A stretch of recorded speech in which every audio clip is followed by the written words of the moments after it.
Christ. Amen. Oui, bien-aimés dans les seigneurs, les lots que partager un thème d'Ozali Kolobela, le pouvoir de la langue ou de la parole. Bien-aimés dans les seigneurs, n'alobi bien le pouvoir de la langue ou de la parole.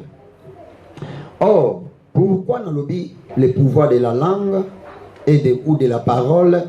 Nalingi na yebisa bana na nzambe par rapport à circonstances oyo ezali koleka na monde entier.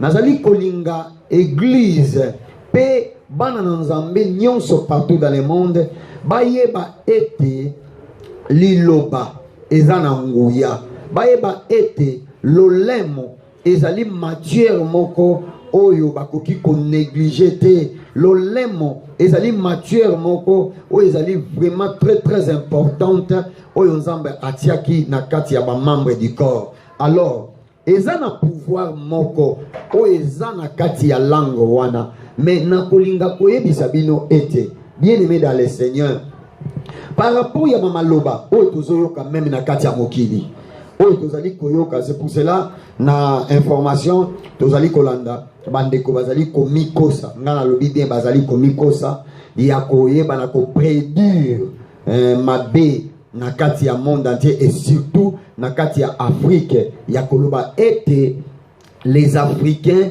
doivent attendre au pire. Ngana lobi c'est une parole mensongère, ce sont des paroles que biso église biso basala nzambe to sengeli to telemela yango kolandela même source ya parole wana pe koyeba na ko détruire yango na kombo na Yesu Kristo. Bien-aimé dans le Seigneur, ce qui olandi malamu par rapport à circonstances ya confinement oyo esengeli yo mwana na nzambe o utiliser langue na yo comme une arme ya destruction massive. Nalobi bien esengeli yo mwana na nzambe o utiliser langue na yo comme une arme ya décision ya destruction plutôt massive. Pourquoi on peut utiliser langue na yo? Parce que soko tali na moment oyo bato ebele bazo utiliser langue na bango mais dans le mal, bazo utiliser yango pona ko faire paniquer bato, bazali ko utiliser yango pona ko détruire même oyo ezali ba pensée ya bato, bazali ko utiliser langue na bango neti maloba oyo bandeko na biso bazali koloba bazoloba que les Africains doivent attendre au pire. Donc soko tali malam ba utiliser des choses. Première chose, mitema na bango. Parce que la Bible ezali koloba ete motema ezali source ya nyonso. Bien-aimé dans le Seigneur, ce qui motema ezali source, lolemo ezali arme. Or, arme wana po beta malamu, po travailler et sengeli za la connecter na source. Or, source ya arme ezali motema. Bien-aimé, pourquoi ndengwana? Nakolinga koloba boy.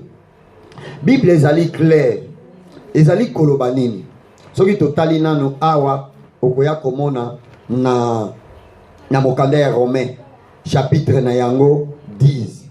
Romain chapitre 10 verset na yango 10. Bible ezali koloba boye. Car c'est en croyant du cœur qu'on parvient à la justice. Basimbi motema, c'est-à-dire na kondima na kati ya motema nde kuna okoyeba na kokota na sembo. Yami balé, balobibo. Et c'est en confessant de la bouche qu'on parvient au salut, selon ce qui dit l'Écriture. Selon ce qui dit l'Écriture. Ezali Romains chapitre 10 verset 10.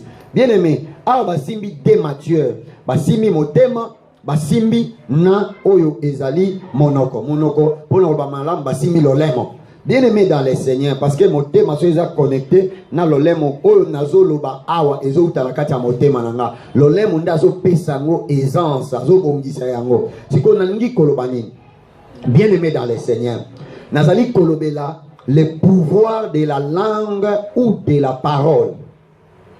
Par rapport ya makambo nyonso oyo ezali ko salema, nazo yebisa église bo préparer mitema na bino. Mitema na bino ezala rempli, ezala riche na parole de Dieu. Parce que jamais Nzambe abongisa mabe le pur contre église. Jamais nzamba bongisa yango. Jamais nzamba bongisa mabe pona mutu. Et surtout, ba oyo nyonso babele la kaye, Bible ezali koloba ete une vie de bonheur, une vie d'abondance ndezo zela bango. Donc et pas nzambe promesse ya mabe ezalité. Mais yoka bien aimé. Et sengeli na moment oyo. Message nangeza clair.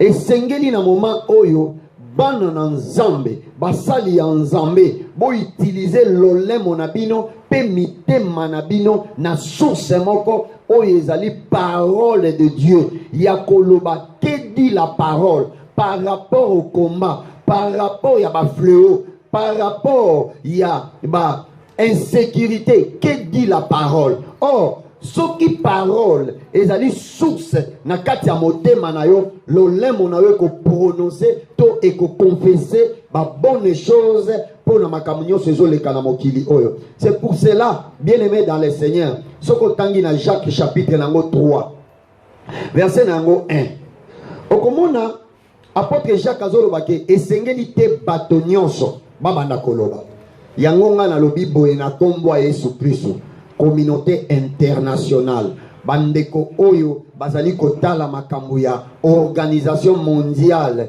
de la santé bandeko na biso ya OMS nazoyebisa bino maloba bolobi que l'Afrique doit attendre au pur nga na lobi na déjouer yango ezali ni le sans effet na kombo na Yesu Kristo.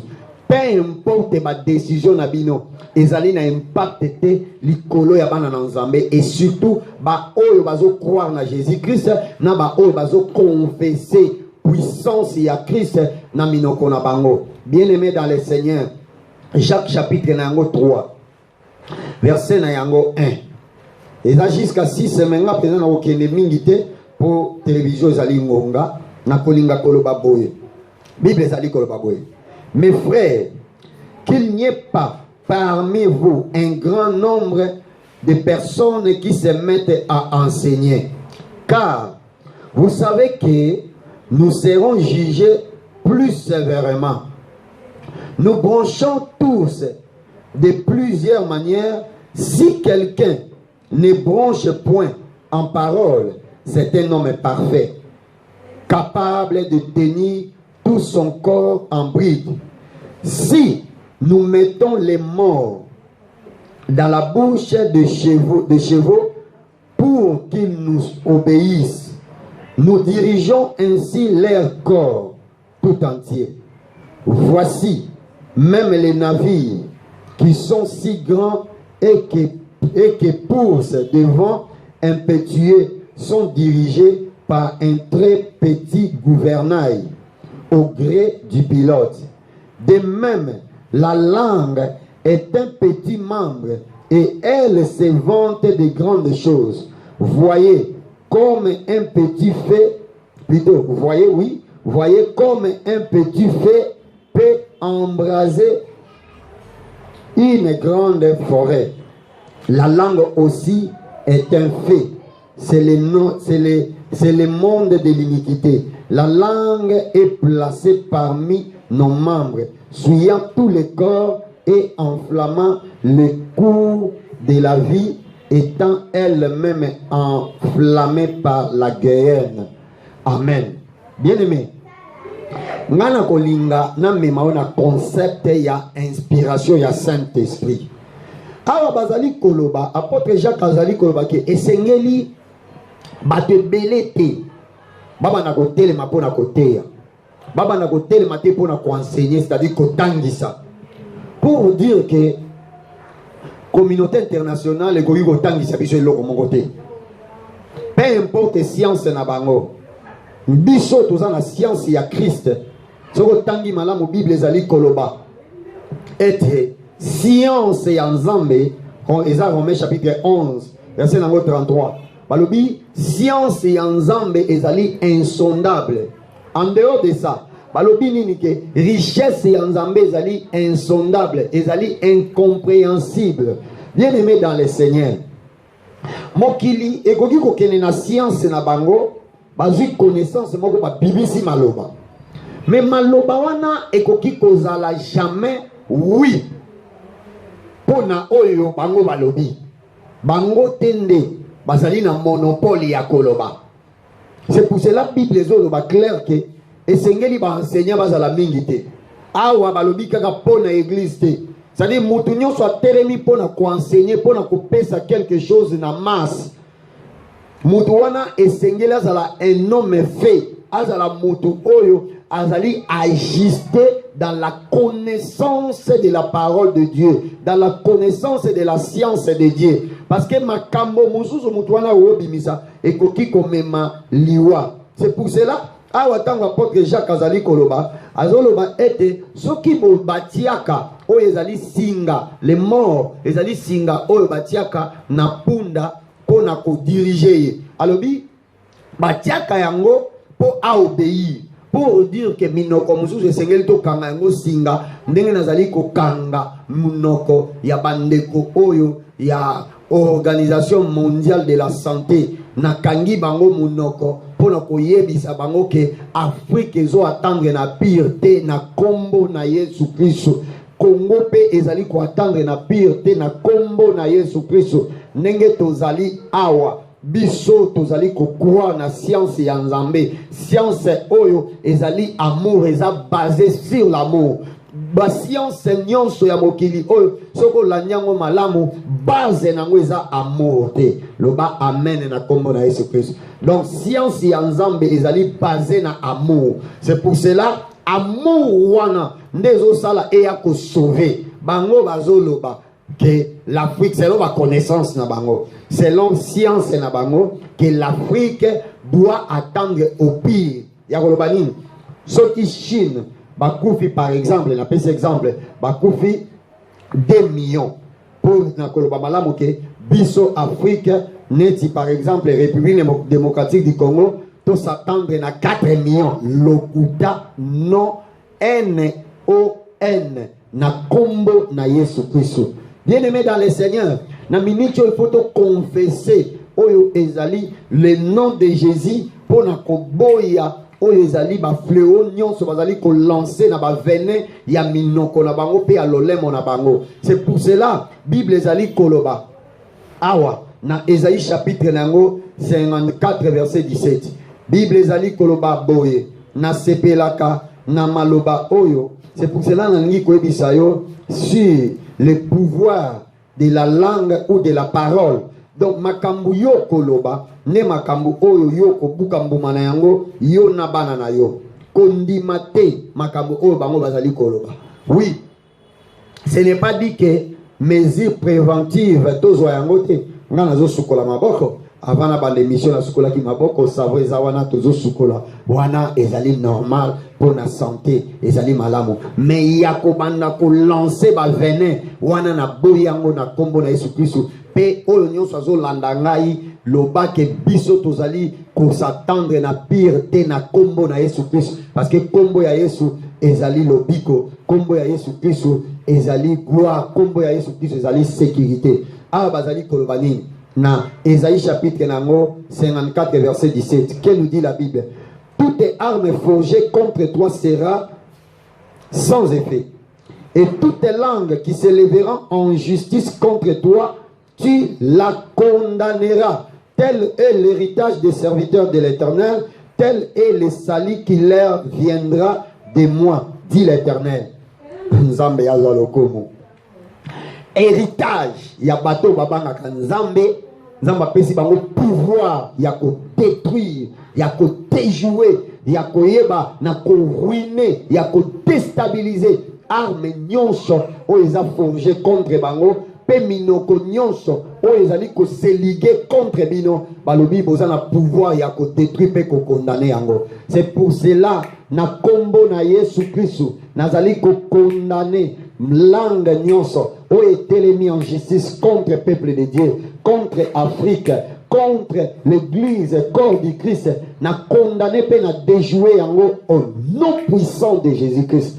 Na kombo na Yesu Christ.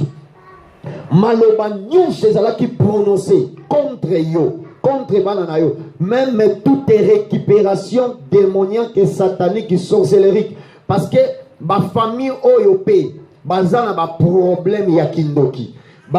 communauté oyo baza na problème ya magie. Okoki komona ba magicien en famille na bango, ba sorcier en famille na bango, ba ke ko coopérer na ba démon ko zwa sikoyo virus wana ko bomba bango au travers virus. C'est pour cela na téléméli toutes stratégies démoniaques, sataniques, sorcelleriques, magiques qui peuvent s'élever contre peuple de Dieu, contre vie na yozolandanga, na confondre na combo à Yesu Christ, na déstabiliser ezali récupération politique, récupération sorcellerique, magique et satanique na kati ya famille na yo na combo na Yesu Christ.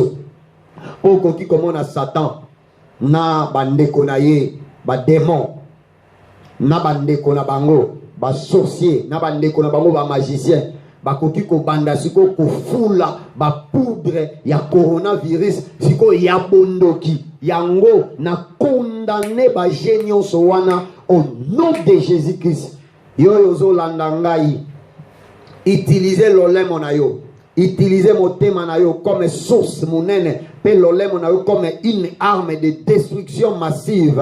Na minute oyo déjouer ba récupération sorcellerique. Okoki komona babandaki koboma bino na bakosu kosu ya asthme, momoni sko kindoki elambi et faire développer asthme wana, mais babombi yango na sima ya corona po baloba ke eza corona mute bomie. Siko na minute oyo lokola o découvrir vérité kende ko détruire toute récupération démoniaque et sorcellerie na kati ya famille na bino na kombo na Yesu Christ, au nom puissant de Jésus-Christ.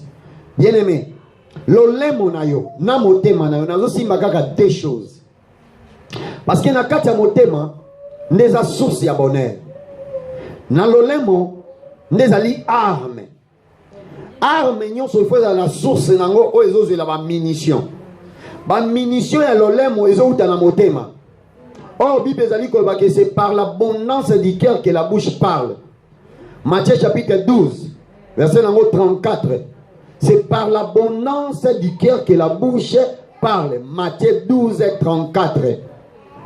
So na kati ya motema na yo, so ki parole de Dieu est vendue, parole de Dieu et Dieu misisa, l'olemo na yo ko bimisa ba munition kitoko. C'est pour cela nazo bimisa ba munition ko bombarder misala ya Satan, nazo bimisa ba bombe na kati ya motema nanga au travers la parole de Dieu, parce que Bible ezali kolba ete les armes par lesquelles nous combattons ne sont pas charnelles mais sont puissantes par la vertu de Dieu. C'est pour cela à la vertu de la parole de Dieu, je m'en vais détruire toute arme forgée contre ta famille au nom de Jésus-Christ et ça la réduit au néant.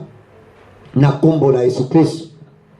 Bien-aimé dans le Seigneur, soko landi malamu mutu asepeli sanga lokola Yesu. En tout cas la mokili oyo soki to s'inspiraka, il faut qu'on s'inspire na Yesu Christ na ba épreuve oyo Yesu abanaki koleka. C'est pour cela na lingi on s'inspire na maloba oyo, on s'inspire pe na mutu oyo. Mutu ango c'est le Seigneur Jésus-Christ.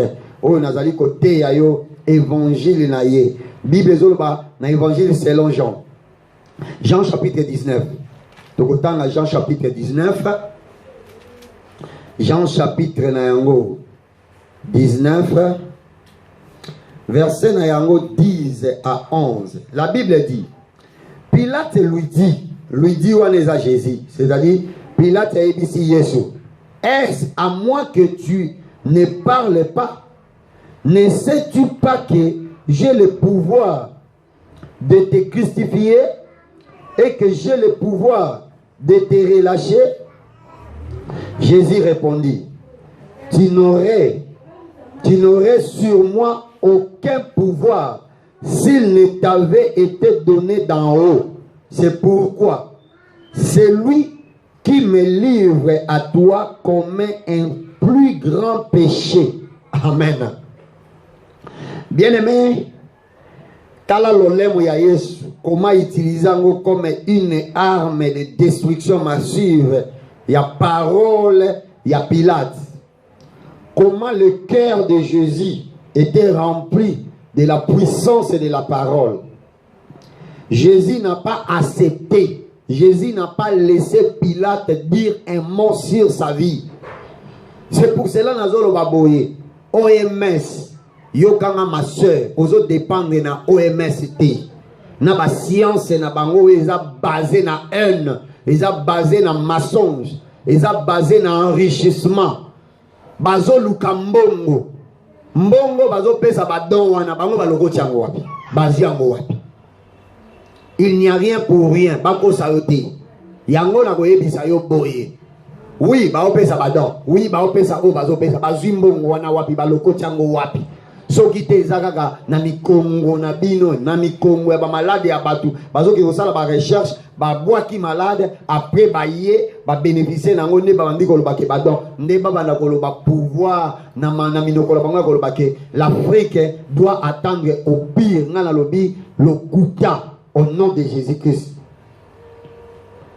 Pilate azo ebisa Yesu parce que tant on a posé sur la question discussion zalaki pourquoi Yesu azoloba premièrement ba funda ki azoloba ki azamwa na nzambe aussi on te ba juif balobi ke nzamba ko bota te ya mibale blasphème ya Yesu zalaki bango balobi ke abanda loba pe ki azanzambe ya misatu bazoloba ki aza roi aussi lota César azalaki wana comment Yesu akokoma roi. Donc so tali maloba nyonso wana tango ba fundi Yesu amonaki tellement eza mensonge. Alors, Yesu va se concentrer na essentiel, na oyo esengeli ye aloba. Oyo esengeli ki Yesu aloba, ezalaki ke na nyonso oyo basali na ba complot basali eloko moko te eza na pouvoir likolo na ye. Donc po na ndenge wana, yango nazoyebisa mutu moko, nazoyebisa ndeko moko oyo azolandanga na ASEP TV officiel. Ete complot nyonso bazosala, mi pepe nyonso ba libéré contre vie na yo ezali nil et sans effet na kombo na Yesu Kristo. Pilate azo ebisa Yesu boy. Ayebisi Yesu. Alobi boy. Comment on se défendre te? Comment ozo lobate? Et ozo répondre nga ba parole moko sèche. Est-ce que nga ndoko répondre nengwana? Oyebi tenga. Naza na pouvoir ya ko relâcher yo. N'a pas na pouvoir à vous crucifier yo. Yesu ayebisi boye. Likolo nanga. Oza na pouvoir ti. Yango na yebisi mutu moko coronavirus. Likolo na yo. Eza na pouvoir te na kombo na Yesu Kristo. Likolo na yo. Ma soeur, mon frère, papa, maman. Yo yozo kanga. Maladie wana. En dehors de ça. Peu importe que Satan, peu importe les armes, oyo Satan va préparer contre yo. Ezana makoki te na kombo Yesu Kristo. Ayebisi Yesu, alobi boye. Ozo répondre nga insolemment, ozo répondre nga ma parole moko sèche. O éviter dans un pouvoir ya ko relâcher yo Yesu ayebisi ke oza na pouvoir likolo na ngai te soki pesa meliote na likolo et pas tata nanga yango alobi kutu d'ailleurs muto ya livrer ngai pai na yo à commettre un grand péché betela Yesu Kristo maboko. C'est pour cela muto azoloba n'importe quoi pour na vie na yo azo commettre un grand péché. Or péché nyonso ezalaka suivi na malédiction. Malédiction et boumaka. Pour dire que Yesu ayebisaki mutu wana, ayebisaki Pilate que mutu wana oya livrenge pai na yo po ngana kufa, yenda ko kufa. Église de Dieu, bo céder na panique te, bana na nzambe, bo céder na eloko moko te o mokili zoloba, bo tala ainsi dit la parole. Bo tala kaka oyo liloba elobi. Liloba elobi ke boko zala mitu boko zala mikila te nango nazolobela mutu moko prendre le dessus ya malade wana na kombo ya Yesu Kristo zwa mutu na kombo na Yesu Kristo zala likolo ya nyonso oyo babongisi na kombo ya Yesu Kristo ezali ngai wa bino apôtre Eli Kalamba nalingaki ko partager pensée en Nzambe par rapport ya nyonso oyo ezali koleka na moment oyo ko céder na panique te ko mitika pe mutu moko te a décider likolo na yo parce que oyo aza na pouvoir likolo na yo ezali le Seigneur Jésus-Christ. C'est pour cela Jacques alobaki ke epesameli mutu nyonso te a enseigner, epesameli mutu nyonso te aloba maloba. C'est pour cela epesameli OMS va décider sur l'Afrique. Peu importe science na bango, loko les a basé na haine, les a basé na enrichissement, les a basé na mensonge. Epesameli bango te maloba pour na ba décision ya Afrique. Mutu asimbi mboka oyo, mutu asimbi continent oyo, mutu azo kamba monde entier, c'est le Seigneur Jésus-Christ qui est la parole de l'amour. C'est pour cela Nzambe apambola bino. Nazali kobondela Seigneur na pesi merci pour toza malamu. Na tondisi na kati ya motema ndeko mwasi liloba na yo. Oyo ezali koloba ete bobanga te